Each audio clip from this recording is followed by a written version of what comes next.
3.5 minute about 1.5 minute thank you আমাৰ এতিয়া next Ramendra Narayan Kalita আপোনাৰ টাইম 11 মিনিট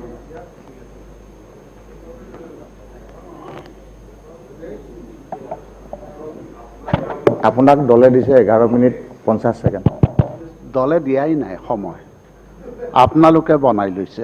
আমি দিম মাননীয় উপাধ্যক্ষ ডাঙৰীয়া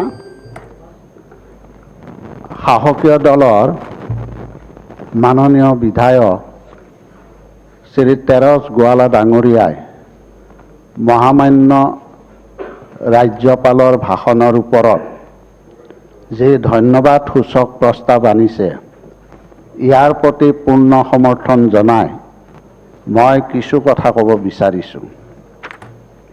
মাননীয় উপাধ্যক্ষ ডাঙৰীয়া আমাৰ অসমৰ সাৰ্বঙ্গীন উন্নয়ন আৰু বিকাশ কৰিবলৈ হ'লে অসমত শান্তি প্ৰতিষ্ঠা কৰিবই লাগিব আৰু এই মূল লক্ষ্য লৈ আমাৰ চৰকাৰৰ মাননীয় মুখ্যমন্ত্ৰী ডক্টৰ হিমন্ত বিশ্ব শৰ্মাই আমাৰ অসমত স্থায়ী শান্তি সূচনাৰ বাবে তেওঁৰ যি প্ৰচেষ্টা এই প্ৰচেষ্টা অব্যাহত ৰাখিছে আমি বিশেষভাৱে লক্ষ্য কৰিছোঁ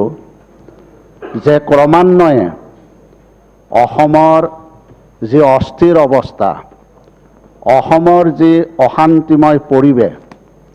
এই অস্থিৰ আৰু অশান্তিময় পৰিৱেশ আজি সঁচাকৈয়ে এটা সুস্থ আৰু ভাল পৰিৱেশলৈ অহাত